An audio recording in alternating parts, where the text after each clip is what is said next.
Apakah hidupmu bahagia? Apakah kebahagiaan itu kebahagiaan semu? Atau apakah kebahagiaan itu adalah kebahagiaan sejati? Bila engkau tidak bahagia, apa penyebabnya? Dan bagaimana cara agar engkau hidup bahagia?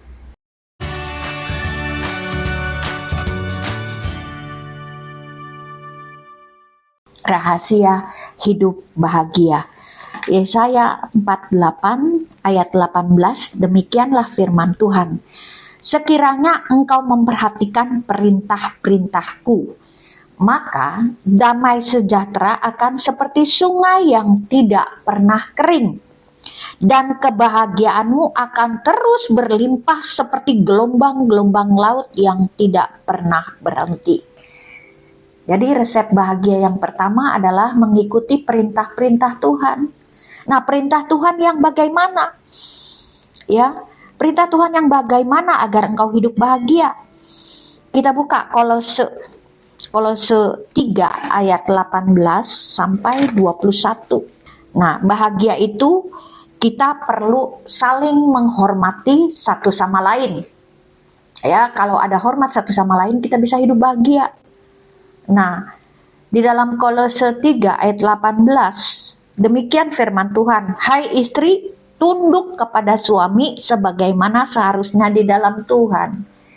Jadi seorang istri harus menghargai suaminya dengan cara tunduk. Tunduk bukan sewenang-wenang. Tunduk kalau suami itu memerintah sesuai dengan nilai-nilai kebenaran firman. Kalau perintah itu mengandung dosa, perintah itu tidak sesuai firman, ya jangan tunduk. Yang kedua, supaya engkau bahagia dan saling menghormati, suami kasihi istrimu, jangan KDRT. Secara hukum dunia, kekerasan dalam rumah tangga, tapi KDRT secara hukum firman, kasih dalam rumah tangga. Sama-sama KDRT, cuma bedanya satu kekerasan, satu kasih. Lalu, ya, kita hormati, hai anak, taati orang tuamu dalam segala hal. Karena itulah yang indah. Jadi komunikasi istri, suami, anak harus terjalin.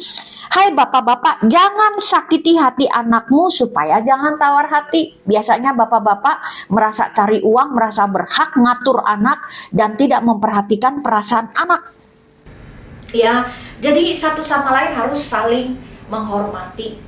Terjadi satu komunikasi yang baik. Itu adalah salah satu resep bahagia. Ya, yang kedua, menjadikan kesalahan sebagai satu pembelajaran. Keledai yang bodoh aja nggak jatuh dalam lubang yang sama.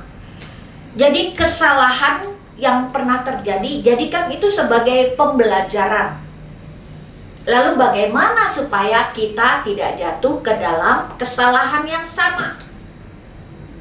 Berdamailah dengan ego masing-masing dan melangkah ke depan untuk menciptakan pernikahan yang berbahagia. Jadi kesalahannya misalnya dia lemah di perempuan, jangan pergi kesendirian ke tempat-tempat yang gak benar.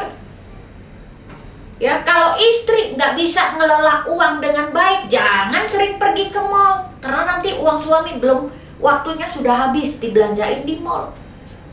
Jadi kelemahan kita, jadikan itu sebagai pembelajaran agar tidak terulang kembali. Lalu bagaimana resep rahasia rumah tangga supaya bahagia? Nggak berusaha mengubah satu sama lain. Karena style suami, style istri, itu punya gaya masing-masing dan itu saling melengkapi. Jadi engkau tidak bisa merubah suamimu seperti dirimu sendiri, dan suamimu tidak bisa merubah istrimu seperti watak suami. Nggak bisa, masing-masing punya keunikan, dan ketika digabung maka terjadi satu power yang luar biasa. Contoh, yang namanya kopi warna hitam, kita ibaratkan dia suami, yang namanya istri itu susu warnanya putih. Ketika dikombin tidak berubah, tetapi terjadilah perpaduan yang indah. Kopi sama susu akhirnya warnanya berubah jadi coklat. Dalam arti ya, perpaduan antara suami dan istri itu terjadi satu sinkronisasi yang indah, dan itu akan menjadi satu power dalam rumah tangga. Itu salah satu kunci kebahagiaan. Dan yang terakhir, tidak mengabaikan kompromi, tapi dalam hal yang positif. Ya, kompromi adalah bagian yang tidak terpisahkan dalam pernikahan. Dan itu diperlukan untuk menyatukan perbedaan pendapat dan mendapatkan keputusan yang bersama. Contoh, suami itu terlalu pelit, medit, bin kikir.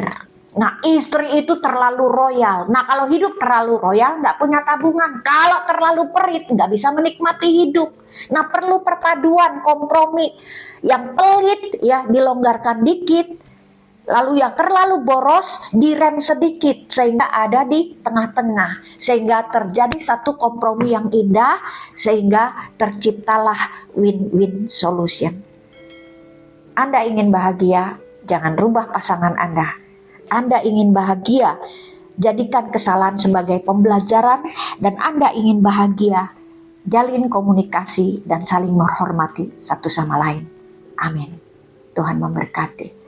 Terima kasih Tuhan, bahagia itu indah, namun bahagia harus diperjuangkan dengan sama-sama merendahkan diri, sehingga terjadi satu keputusan poros tengah, sehingga kami boleh mendapatkan win-win solution, hidup bahagia. Bahagia seperti sorga turun ke bumi lewat rumah tangga kami. Terima kasih dalam nama Yesus. Haleluya. Amin.